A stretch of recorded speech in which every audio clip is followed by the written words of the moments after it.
Hi everyone, this is Amrit Tiwari and you are watching Amrit Proj। बच्चों, previous lectures में हमने detail study किया था कि इलेक्ट्रिक फ्लक्स क्या होने वाला है। ठीक है बच्चों, प्रीवियस वाले लेक्चर में हमने जाना था कि अगर कोई रेगुलर सरफेस है तो हम इलेक्ट्रिक फ्लक्स कैसे कैलकुलेट करेंगे, इररेगुलर सरफेस है तो कैसे कैलकुलेट करेंगे, 2D के लिए 3D के लिए बहुत सारे क्वेश्चंस किए थे। ठीक है, आज के लेक्चर में हम गॉस लॉ की बात करने वाले हैं। ठीक है, तो बच्चों गॉस लॉ को स्टार्ट करने से पहले मैं आपको ये बता दूं कि हम आज के लेक्चर में कैसे क्या क्या पढ़ने वाले हैं, और दूसरा कि आपको ये गॉस लॉ को ठीक से अगर समझना है ना तो इलेक्ट्रिक फ्लक्स क्या होता है पता होना चाहिए। ठीक है, सो अगर आप कहां से भी पढ़े हो, कहीं से भी पढ़े हो, ये मैटर नहीं करता, बस मैटर ये करता है कि आपको इलेक्ट्रिक फ्लक्स क्या होता है वो आना चाहिए। ठीक है, और अगर अब तक आपने इलेक्ट्रिक फ्लक्स क्या होता है नहीं जाना है तो आप इस आई बटन पे टैप करके देख सकते हो। ठीक है, चलो अब हम स्टार्ट करते हैं। उससे पहले मैं आपको ये बता दूं कि क्या क्या हम पढ़ने वाले हैं, है ना। तो हम इसमें पढ़ेंगे बच्चों कि गॉस लॉ क्या होता है, उसके डेफिनेशंस देखेंगे, फिर हम उसके प्रूफ देखेंगे, उस पे न्यूमेरिकल्स देखेंगे, और हम ये भी जानेंगे कि गॉस लॉ अप्लाई करते हैं, गॉस लॉ की नीड क्यों पड़ी। ठीक है, तो चलिए हम इसी टॉपिक से स्टार्ट करते हैं कि हम गॉस लॉ भाई आया क्यों। ठीक है, ऑलरेडी हम इलेक्ट्रिक फ्लक्स कैलकुलेट कर रहे थे तो एक और नया मेथड हमको जानने की क्या जरूरत थी। ठीक है, मैं आपको बता दूं कि गॉस लॉ इलेक्ट्रिक फ्लक्स को ही कैलकुलेट करने के लिए आया था।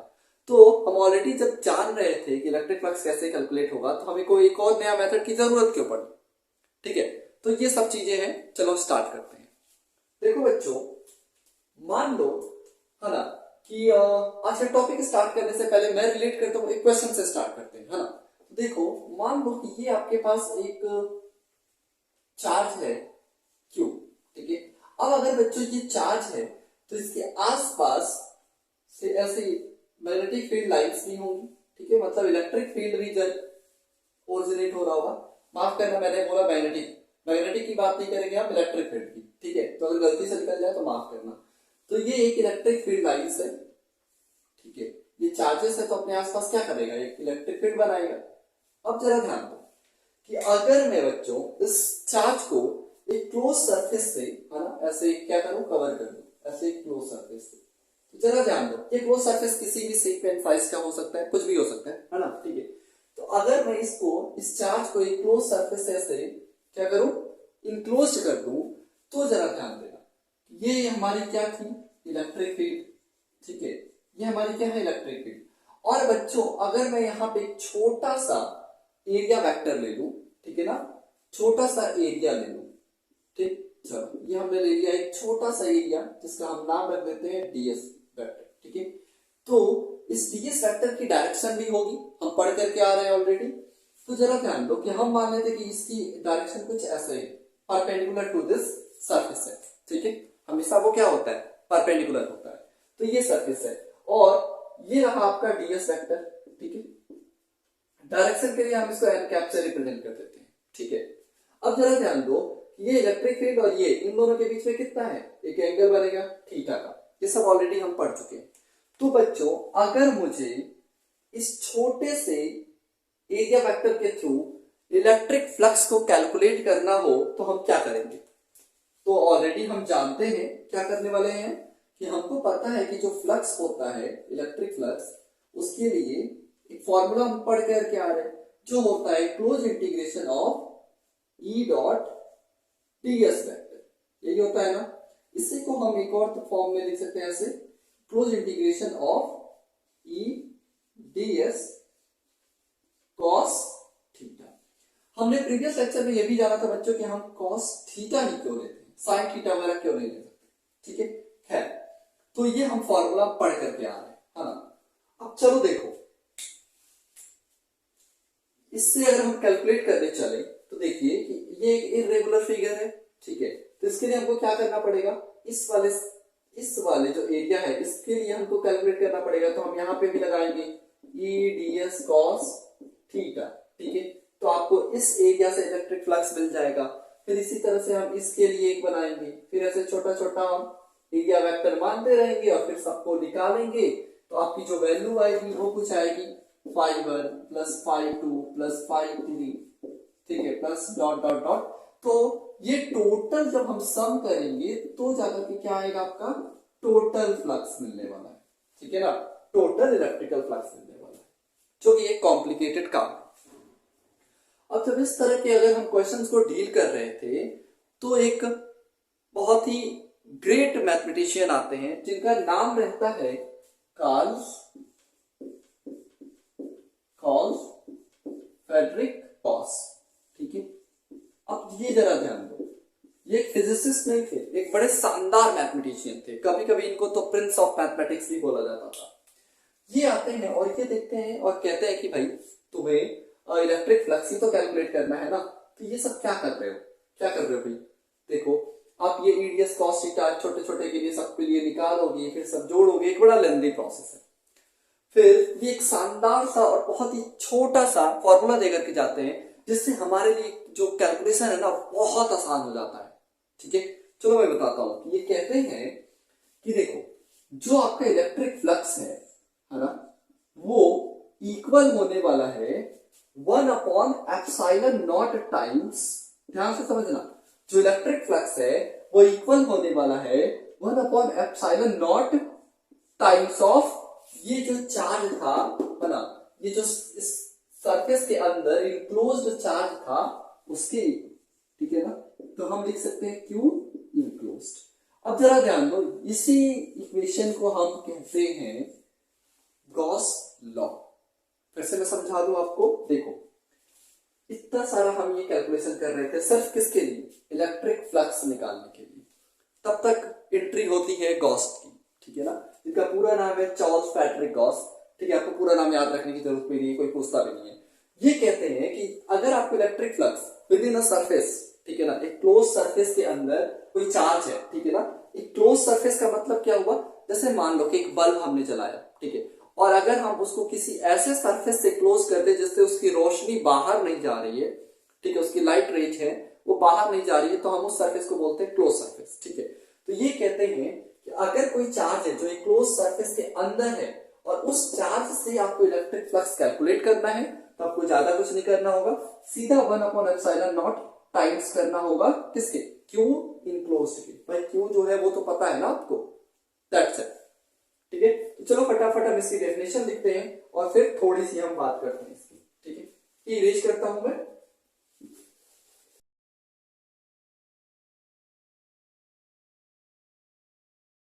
तो बच्चों चलो इसकी डेफिनेशन की बात करते हैं, है ना। तो गॉस लॉ, लॉ बोलो या थ्योरम, बात एक ही है ना। तो ये कहते हैं कि द टोटल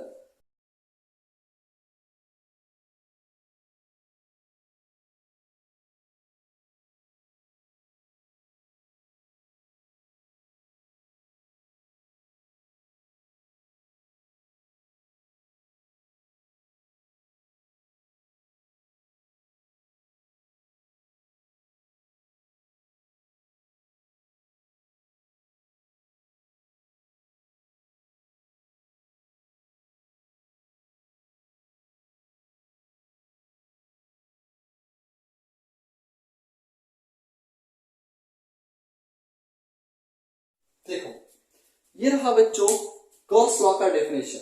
ये कहते हैं कि जो द टोटल इलेक्ट्रिक फ्लक्स है ना, ध्यान देना, जो टोटल इलेक्ट्रिक फ्लक्स है किसी भी क्लोज सरफेस के अंदर से वो सीधा कितना होगा, 1/ε0 times of the net charge present inside the close surface.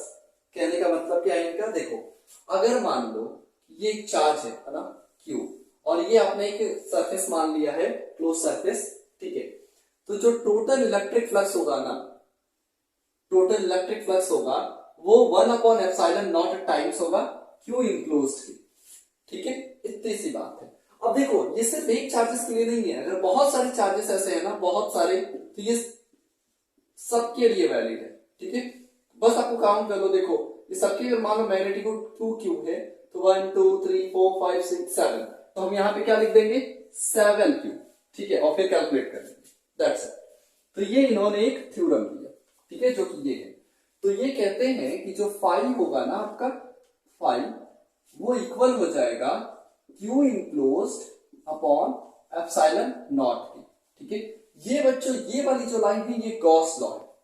ठीक, और हम यही पढ़ करके आ रहे कि फाई और किसके इक्वल होता है, तो close integration of E dot DS vector की। तो ये आपको एक बड़ा शानदार सा क्या मिला, फॉर्मूला मिला गॉस लॉ का। ठीक, इतनी बात समझ में आई। अच्छा, अब चलिए हम आगे बात करते हैं कि हम गॉस लॉ किस किस चीजों पे अप्लाई कर सकते हैं। तो जो गॉस लॉ है ना बच्चों, ये बेसिकली ट्रू है सिर्फ और सिर्फ क्लोज्ड सरफेस के लिए, है ना। तो आप लिख लो स्टार बना करके कुछ पॉइंट्स कि it is only valid for the close surface. It is true for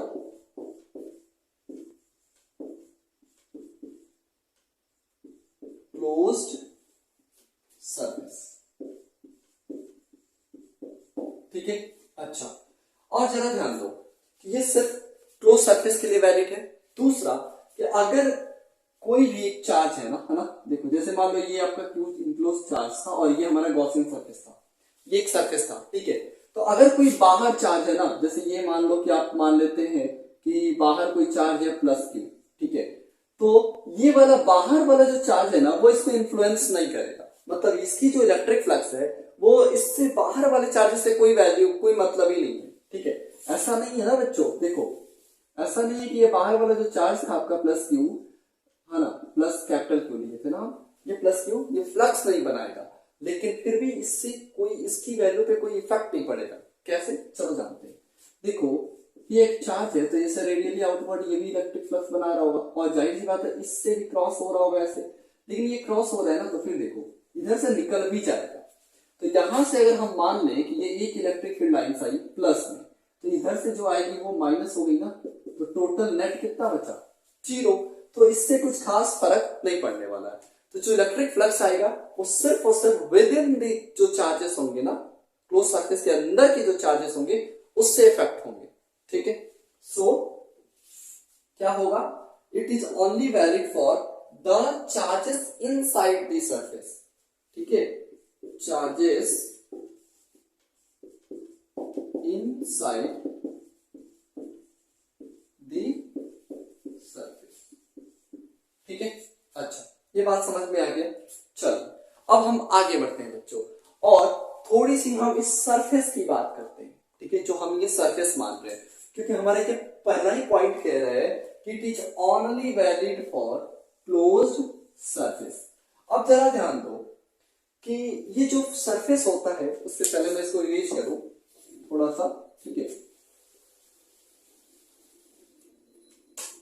देखो ये हमने चार्ज लिया क्यू और हमने ये एक सरफेस बनाया। ठीक है, तो ये जो सरफेस बना ना बच्चों, इसको हम स्पेशल नाम देते हैं, और इस सरफेस को कहते हैं गॉसियन सरफेस।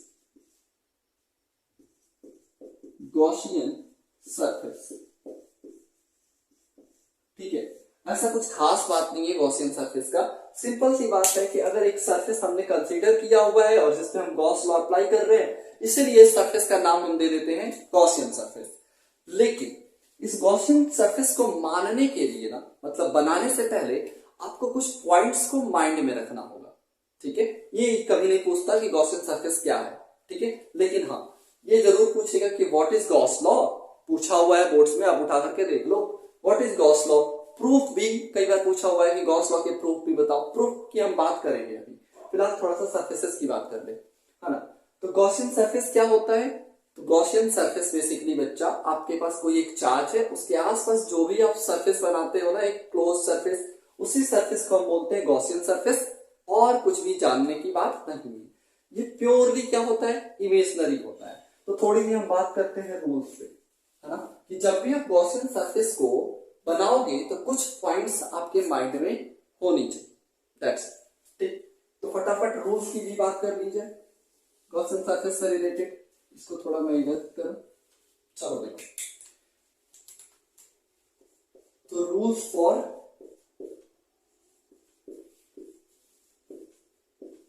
गॉसियन सरफेस, देखो क्या क्या होता है? पहला रूल कहता है बच्चों आपको इसके लिए कि जो गॉसियन सरफेस है वो किसी भी शेप और साइज का हो सकता है, ठीक है। तो it can be of any shape and size, ठीक है। इट कैन बी ऑफ, बच्चों ध्यान देना, एनी शेप एंड साइज, ठीक है। ध्यान दीजिएगा कि ये जो गॉसियन सरफेस है वो किसी भी शेप का हो सकता है और किसी भी साइज का हो सकता है, ठीक है। इतनी बात क्लियर है। चलो तो अब हम अपने सेकेंड रूल की तरफ प्रोसीड करते हैं, ठीक है। तो देखो बच्चों, अब जो हमारा सेकेंड रूल है वो कहता है कि it must not pass from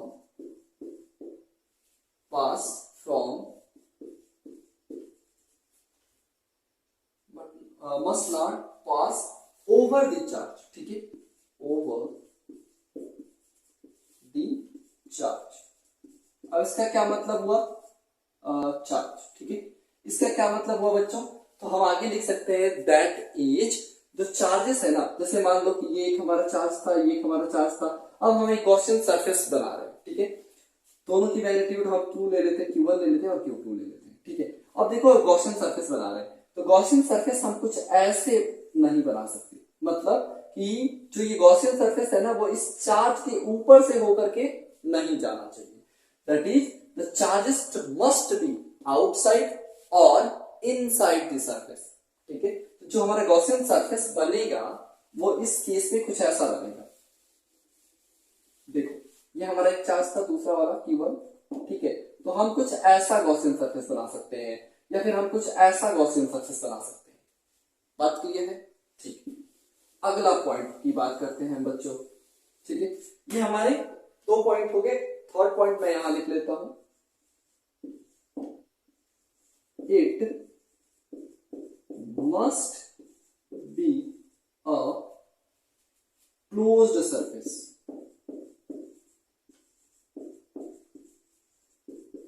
ठीक है।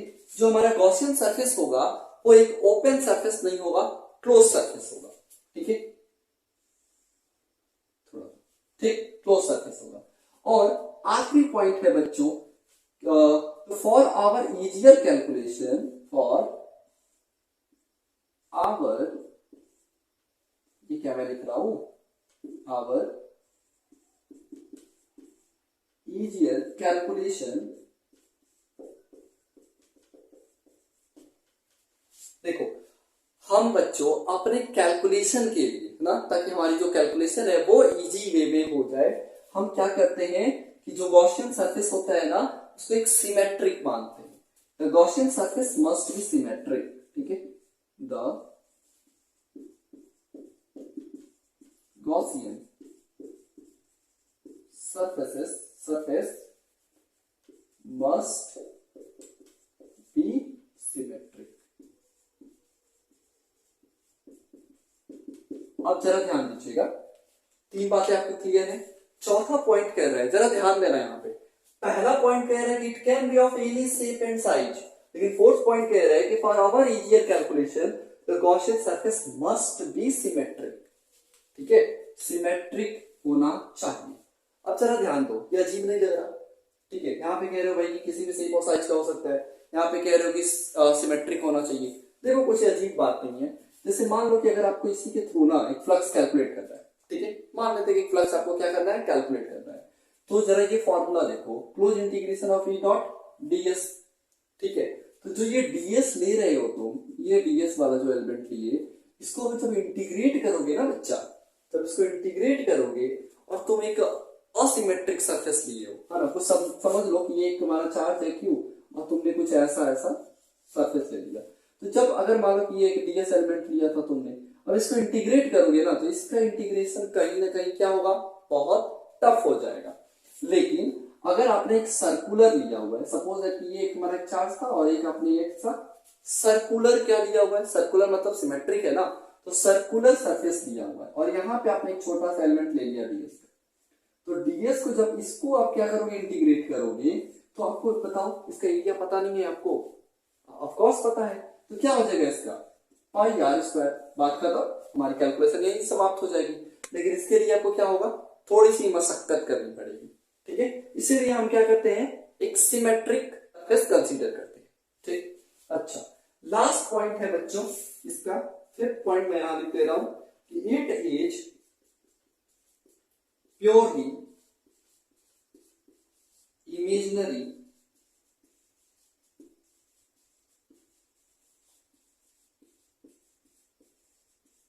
सरफेस, ठीक है।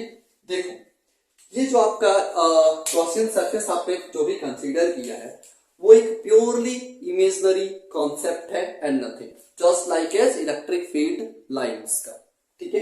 तो ये बिल्कुल क्या होने वाला है, इमेजिनरी सरफेस होने वाला है, ठीक है। इतनी बात क्लियर है।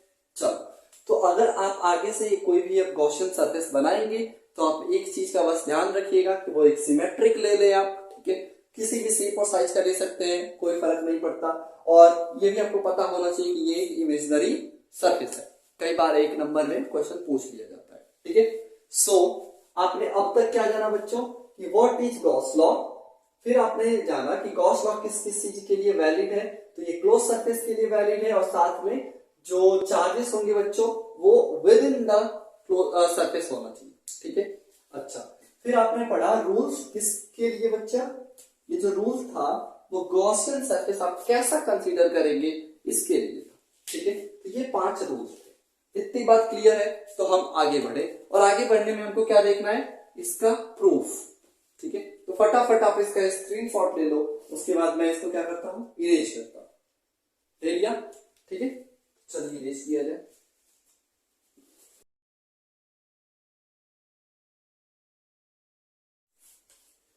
चलिए बच्चों, तो अब हम गॉस लॉ का प्रूफ देखते हैं। बेसिकली बच्चों मैं अगर बात करूं ना तो गॉस लॉ का एक्चुअल में कोई प्रूफ है ही नहीं, ठीक है। कोई प्रूफ है ही नहीं, लेकिन फिर भी आपके बोर्ड एग्जाम्स में पूछता है ना, और ये सही भी है। तो बोर्ड एग्जाम से पूछता है तो उसमें हम क्या करेंगे ना कि एक क्वेश्चन के थ्रू दिखाने की कोशिश करते हैं, ठीक है। सो चलो स्टार्ट करते हैं। देखो, अगर मैं बात करूं प्रूफ गॉस लॉ का, ठीक है, तो जरा ध्यान दो कि मान लेते हैं बच्चों कि यहां पे एक आपका ना चार्ज है Q। अब ये चार्ज है तो फिर क्या करेगा, इलेक्ट्रिक फील्ड लाइंस क्रिएट करेगा। और यहां पे एक हम गॉसियन सरफेस मान लेते हैं ऐसे, ठीक है। एक गॉसियन सरफेस बना लिया हमने, ये एक बेसिकली स्फेरिकल है, ठीक है। थोड़ा सा गंदा बना है तो आप उससे मतलब समझ लेना, ठीक है। तो ये क्या है बच्चों, एक स्फेरिकल गॉसियन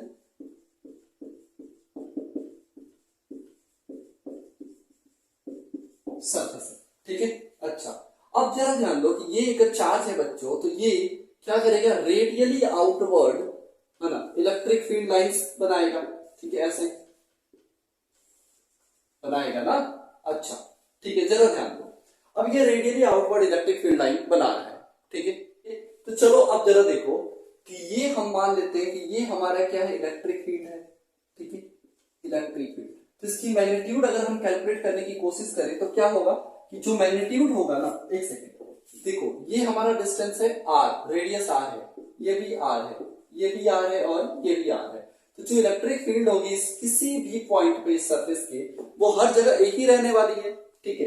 अरे भाई, क्या होता है इलेक्ट्रिक फील्ड की वैल्यू, मैग्नीट्यूड आप कैलकुलेट करते हो ना, तो उसका क्या होता है k q upon r square, ठीक है। तो क्या होगा, k की जगह पे हम 1 अपॉन 4 पाई एप्सिलॉन नॉट लिख ले into q upon r square. तो r तो यहाँ पे कैपिटल होने वाला है, ठीक है, ये रेडियस है। तो जरा ध्यान दो कि हर जगह अगर डिस्टेंस सेम है तो इलेक्ट्रिक फील्ड इक्वल होगी, ठीक है। अच्छा, इतनी बात तो समझ जाती है। चलो आगे बढ़ते हैं। अभी थोड़ा सा हम डायरेक्शन की बात करते हैं, एरिया वेक्टर की डायरेक्शन क्या होगी और इलेक्ट्रिक फील्ड की। तो डायरेक्शन जरा देखो कि ये तो रेडियली आउटवर्ड है। अब बच्चों मान लो कि मैं यहाँ पे ना एक क्या करता हूँ, एरिया वेक्टर कैलकुलेट करता हूँ, ठीक है। यहाँ पे एक छोटा सा मैंने एरिया मान लिया ds, ठीक है, एक एरिया वेक्टर एक एलिमेंट ले लिया ds। तो जरा ध्यान दो कि इसका इलेक्ट्रिक फील्ड क्या होगा, सॉरी इसकी डायरेक्शन क्या होगी, ये भी क्या होगा, परपेंडिकुलर टू द सरफेस होता है, तो ये इसकी भी डायरेक्शन बच्चों इसी तरफ आ रही है ना, इधर ही आ रही है। तो हमारी देखो इलेक्ट्रिक फील्ड की भी डायरेक्शन इधर ही रेडियली आउटवर्ड है, और इस जो एरिया एलिमेंट एरिया वेक्टर होता है उसकी भी डायरेक्शन रेडियली आउटवर्ड होगी। तो जरा ध्यान देना कि ये भी इसकी भी डायरेक्शन इधर होने वाली है, तो आपका जो एंगल बनेगा इन दोनों के बीच में वो कितना बनेगा, थीटा जो है वो 0 डिग्री बनेगा, क्योंकि दोनों के दोनों तो आपस में पैरेलल ही है ना भाई, रेडियली आउटवर्ड ये भी जा रहा है, रेडियली आउटवर्ड ये भी जा रहा है, तो दोनों की डायरेक्शन क्या होगी, सेम होगी, और सेम होगी तो एंगल 0। ठीक है, इतनी बात समझ में आती है।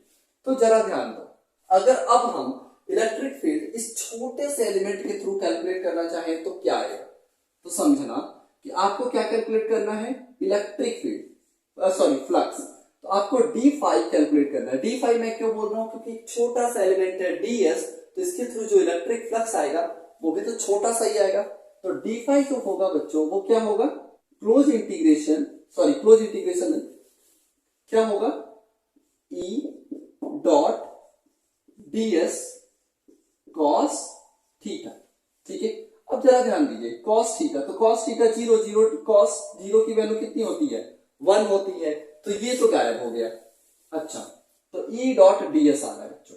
अब जरा ध्यान दो कि इस छोटे से एलिमेंट के थ्रू हमने इलेक्ट्रिक फील्ड कैलकुलेट की, वो इतनी आई, तो पूरे से अगर हमको कैलकुलेट करना पड़ेगा तो क्या करेंगे, हमको इसी को इंटीग्रेट कर देना होगा, तो हमारी क्या आ जाएगी, फाई की वैल्यू आ जाएगी, फाई ई कितनी आ जाएगी ना। तो जरा ध्यान दो, क्या जब इसको कैलकुलेट करेंगे इंटीग्रेट, तो इसको भी तो इंटीग्रेट करना पड़ेगा ना। ठीक है, तो यहाँ पे ई देखो, ई की वैल्यू तो हर जगह कांस्टेंट रहने वाली है, तो ये आ गया इंटीग्रेशन से बाहर, लेकिन हमको अभी इंटीग्रेट करना है ds वेक्टर को, तो जब हम इसको इंटीग्रेट करेंगे तो कितना आएगा भाई, एक स्फीयर था, तो स्फीयर का एरिया क्या होता है 4 पाई आर स्क्वायर, तो this multiplied by 4 pi r, r क्या है आपका कैपिटल, ठीक है ना, कैपिटल आर रेडियस हो गया। अच्छा, ई की वैल्यू को हम यहां से पुट कर सकते हैं, तो ये हो गया 1/4 पाई एप्सिलॉन नॉट और फिर multiplied by q upon r square into ये वाला area vector 4 pi r square.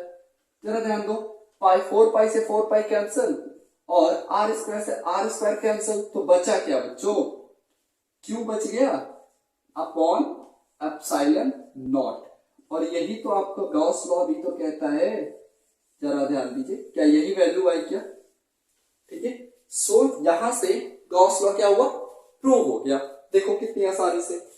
ठीक है, फिर से मैं आपको समझा दूं क्या हुआ है, हमने कुछ नहीं किया, बस समझने वाली बात क्या है ना, वो इन दोनों के बीच का एंगल रही है। ठीक है, एंगल के लिए तो देखो हमने एक पॉइंट चार्ज लिया Q, अब हमको पता है कि अगर पॉइंट चार्ज है, ठीक है ना, तो इलेक्ट्रिक फील्ड क्या होगी, वो रेडियली आउटवर्ड होती है। ठीक है, अच्छा ये रेडियली आउटवर्ड हो गई, और हमने क्या किया, गॉसियन सरफेस मान लिया जो कि स्फेरिकल था। ठीक है, सिमेट्रिक है, स्फेरिकल है, सिमेट्रिक क्यों माना था, देखो सीधा हमने कैलकुलेट किया ds वेक्टर को, तो 4 पाई आर स्क्वायर आ गया, हमको पता है। अगर हम यहाँ पे असिमेट्रिक माने होते तो हमारी बैंड बच जाती इसको सॉल्व करने में, समझ पाए, हम इसको इंटीग्रेट करने में बैंड बच जाती। चलो, तो हम क्या करते हैं कि एक छोटा सा एलिमेंट ले लेते हैं उसके थ्रू, है ना, ds, और यहाँ पे इलेक्ट्रिक फील्ड की भी डायरेक्शन रेडियली आउटवर्ड है, ds वेक्टर की भी डायरेक्शन रेडियली आउटवर्ड है, तो ये दोनों के दोनों क्या होंगे, आपस में पैरेलल होंगे, और जैसे ही ये दोनों के दोनों आपस में पैरेलल होंगे तो थीटा की वैल्यू हो जाएगी 0 डिग्री, और थीटा की वैल्यू अगर 0 हो गई तो हम यहां से क्या करेंगे, जब इसको कैलकुलेट करेंगे डी फाई, तो आएगा E dot ds cos theta, और cos थीटा की वैल्यू cos 0 और cos 0 की वैल्यू 1। ठीक है, तो यहाँ पे एंगल गायब हो गया। अब जरा ध्यान दो कि छोटे से वेक्टर के थ्रू आप अगर इलेक्ट्रिक फ्लक्स कैलकुलेट कर पा रहे हो तो इस पूरे सरफेस से इलेक्ट्रिक फ्लक्स कितना होगा, हमने क्या किया, इसको इंटीग्रेट कर दिया। ठीक है, और जैसे ही हम इसको इंटीग्रेट करेंगे तो देखो ये मैग्नीट्यूड ऑफ इलेक्ट्रिक फील्ड हर जगह क्या होगा, कांस्टेंट होगा, क्योंकि हमारा रेडियस डिस्टेंस हर जगह क्या है, कांस्टेंट है। तो ये इंटीग्रेशन से बाहर आ गया, और जैसे ही ये बाहर आया हमको इसको इंटीग्रेट करना है, इसको इंटीग्रेट किए तो 4 पाई आर स्क्वायर आया, जो कि ये एक स्फेरिकल सरफेस का क्या है, एरिया है।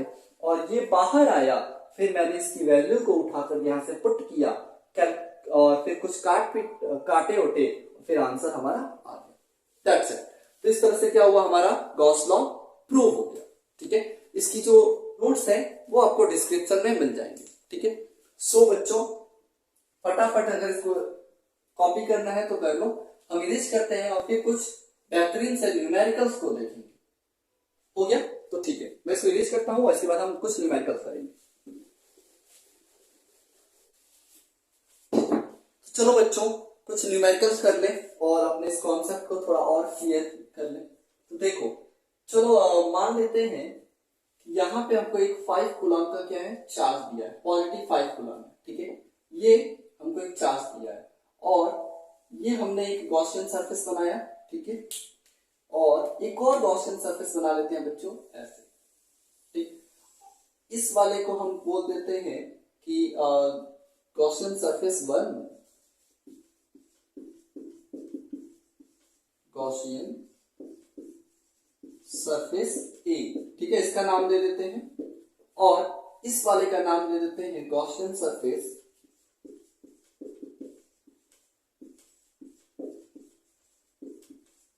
बी। ठीक है, अब कुछ और भी चीजें बच्चे हैं, क्वेश्चन में गिवन है कि ये मान लेते हैं हम सेंटर है। ठीक है, ये सेंटर है, तो इसकी रेडियस जो दी हुई है वो r1 है और इसकी रेडियस जो दी हुई है वो r2 है। तो क्वेश्चन में कह रहा है ना बच्चों कि r1 जो है ना वो छोटा है r2 से, तो फाइंड कीजिए five E through both the surfaces. ठीक है, हमको क्या करना है कि दोनों के दोनों गॉसियन सरफेस से क्या करना है कि फ्लक्स फाइंड कैलकुलेट करना है, जिसमें बच्चों ये जो r1 है वो छोटा होगा r2 से। ये क्वेश्चन में गिवन है, तो जरा ध्यान दो। ये ट्रिकी बड़ा आसान सा क्वेश्चन है और बड़ा स्मार्टली इन्होंने मूव करने की कोशिश करी है।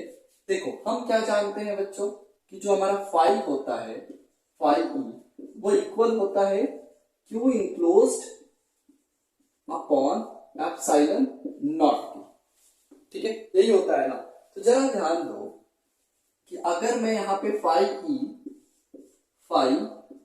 कैलकुलेट करने चलूं फर्स्ट सरफेस के थ्रू, तो क्या हो जाएगा हमारा 5 अपॉन एप्सिलॉन नॉट होगा ना। ठीक है, क्यों? क्योंकि हमारा क्यू इनक्लोज्ड कितना है इसके अंदर, +5 कूलम का। ठीक है, अच्छा अब जरा ध्यान दो, 5e अगर हम कैलकुलेट करने चले बी वाले सरफेसेस के थ्रू, तब भी जरा देखो कि 5 अपॉन एप्सिलॉन नॉट ही होगा। ठीक है, अब ये कैसे, देखो दोनों की तरफ से सेम है। जरा ध्यान देना कि 5 इस वाले गॉसियन सरफेस के थ्रू भी हमारा जो वैल्यू आ रही है 5 अपॉन एप्सिलॉन नॉट, और इस वाले गॉसियन सरफेस के थ्रू भी जो हमारी वैल्यू आ रही है वो आई है 5 अपॉन एप्सिलॉन नॉट। ऐसा कैसे भाई? तो जरा ध्यान दीजिए कि जो इलेक्ट्रिक फील्ड लाइंस क्रॉस कर रही होंगी दोनों के दोनों सरफेसेस पे, वो सेम रहने वाला है क्या? तो वैल्यू जो आपको आंसर होगा वो सेम आएगा, बिकॉज हम लिख दे रहे हैं यहाँ पे flux is same because same number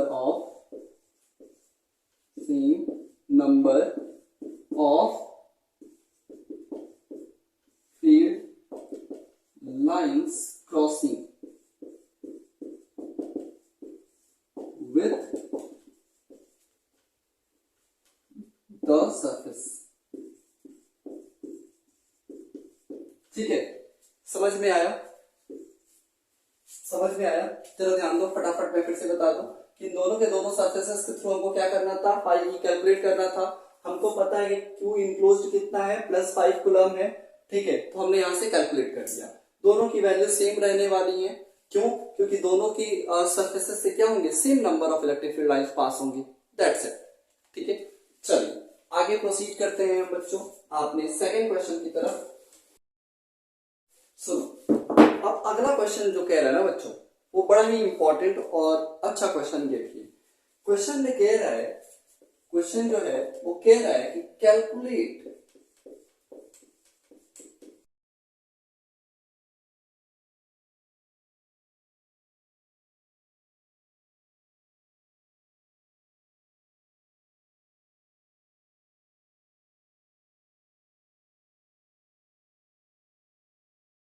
जरा ध्यान दीजिएगा, क्वेश्चन में कह रहा है कि कैलकुलेट कीजिए किसको, इलेक्ट्रिक फील्ड लाइंस को, ठीक है, क्योंकि 1 कूलम ऑफ चार्ज से क्या हो रहा है, ओरिजिनेट हो रहा है। इनडायरेक्टली बच्चों इलेक्ट्रिक फील्ड लाइंस क्या हो रही है, इलेक्ट्रिक फील्ड लाइंस की अगर हम बात कर रहे हैं तो वो फ्लक्स की ही बात कर रहा है ना। कितने number of electric field lines produce हो रही है, मतलब कितना नंबर, कितने इलेक्ट्रिक फ्लक्स प्रोड्यूस हो रहे हैं, ठीक है। तो देखो यहाँ पे हम सॉल्यूशन में लिखेंगे क्या गिवन है आपको, जरा ध्यान दीजिएगा, आपको क्यू दिया हुआ है, क्यू कितना है 1 कूलम, ठीक है। अच्छा हम यहां से लिख पाएंगे कि सिंस वी नो दैट क्या हम जानते हैं बच्चों, देखो अभी अभी हम पढ़ के आ रहे हैं गॉस लॉ, तो ये होता है phi E is equal to q enclosed upon epsilon naught, ठीक है।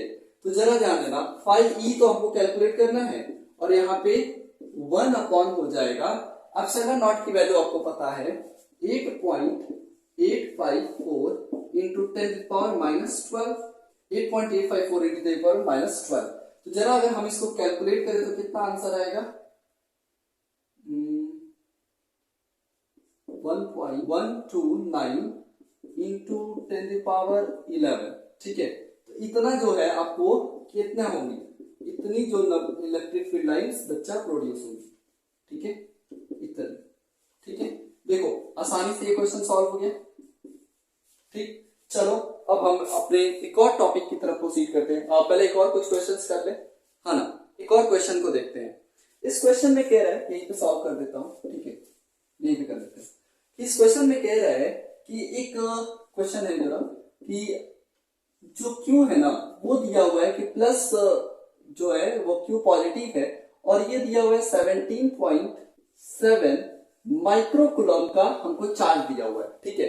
और कह रहा है ना कि ये एक ना हॉलो स्फीयर के सेंटर में रखा हुआ है, मतलब क्या है कि ये एक हमने हॉलो स्फीयर बनाया, ये इसका सेंटर था जहां पे ये रखा हुआ है 17.7 माइक्रोकूलम का चार्ज, ठीक। और कह रहा है कि इसकी जो रेडियस है ना वो गिवन है, इसको रेडियस हमको गिवन है बच्चों 0.5 मीटर का, है ना। तो रेडियस आपको गिवन है उस हॉलो स्फीयर का 0.5 मीटर का। देन कह रहा है कि फाई ई कैलकुलेट करो। अब जरा ध्यान देना, ये रेडियस जो है ना वो सब भोकाल टाइप करने के लिए दिया है, सब बकवास है, क्योंकि देखो आपको पता है, क्या जानते हो आप कि सिंस फाई ई जो है वो क्या है, Q enclosed upon epsilon not होता है, ठीक है। तो एप्सिलॉन नॉट में भाई रेडियस की जरूरत क्या है, कुछ है ही नहीं, ठीक है। तो सीधा सीधा हम लिखेंगे कि 17.7 इंटू 10⁻⁻6 कूलम अपॉन 8.85 इंटू 10⁻⁻12। जब हम सॉल्व करेंगे तो बच्चों कितना आंसर आना चाहिए, देखो ये इसको काट देगा तो 2 इंटू और इधर जाएगा तो 2 इंटू 10⁻6 न्यूटन मीटर स्क्वायर पर कूलम, ठीक है। तो ये आंसर आएगा 2 इंटू 10⁻6 न्यूटन। कैसे आ रहा है जरा ध्यान दीजिए, 8.854 है ना, इन दोनों को तो पॉइंट से पॉइंट कैंसिल हो गया, देखो मिस्टेक हो गया, ये पॉइंट से पॉइंट कैसे कैंसिल हो जाएगा, ये यहाँ पे रहेगा और ये यहाँ, ठीक है। तो जरा ध्यान दो कि अगर हम 8.85 का मल्टीप्लाई करेंगे 2 से तो कितना आएगा, 5 टू द 10 का 2 0 2 कैरी 2 5 टू द 10 10 का 0 1 कैरी 2 8 जा 16 1 17 2 8 जा 17, बच्चे पॉइंट लगाओगे यहाँ पे तो 17.7 आ रहा है, वो कट गया, सीधे आंसर बच्चा 2 का। और ये देखो 10⁻⁻12 है ना, ऊपर जाएगा तो क्या हो जाएगा 10⁻⁻6 था मल्टीप्लाइड बाई 10⁻12, दोनों के दोनों बेस सेम है तो ऐड हो जाएंगे तो 10⁻6, तो ये आंसर आपको मिल जाएगा। तो फाई ई की वैल्यू, ठीक है। चलो इतनी बात समझ में। तो बच्चों अगर आपको और भी कोई डाउट्स है ना इलेक्ट्रिक फ्लक्स से रिलेटेड गॉस लॉ पे, तो आप मुझे कमेंट करो या फिर व्हाट्सएप करो या फिर मेल करो, टेलीग्राम करो, कुछ भी करो, पूछो, मैं आपको वीडियोस बना करके दे दूंगा, ठीक है। फिलहाल इतने क्वेश्चन से आई थिंक आपको थोड़ी बहुत क्लियरिटी तो आई गई होगी। फर्दर बच्चों आगे के जो वीडियोज हैं, है ना, अगर मैं अभी बात करूं इसके एप्लीकेशंस की तो थोड़ी बहुत ज्यादा लेंदी हो जाएगी। आगे के वीडियो जो आएंगे उसमें हम क्या करेंगे, बात करेंगे applications of the Gauss law की, ठीक है। One of the most important topic again, देखो गॉस लॉ की एप्लीकेशंस है ना वो बहुत इंपॉर्टेंट होने वाले हैं। इवन गॉस लॉ भी क्या है, बहुत इंपॉर्टेंट टॉपिक है, तो बोर्ड्स में इससे क्वेश्चन पूछते ही पूछते हैं। सो तब तक के लिए आप क्वेश्चंस वगैरह करो और फिर नेक्स्ट वीडियो का वेट करो, 1-2 दिन में हम अपलोड कर देंगे। सो तब तक के लिए have a good day, bye bye.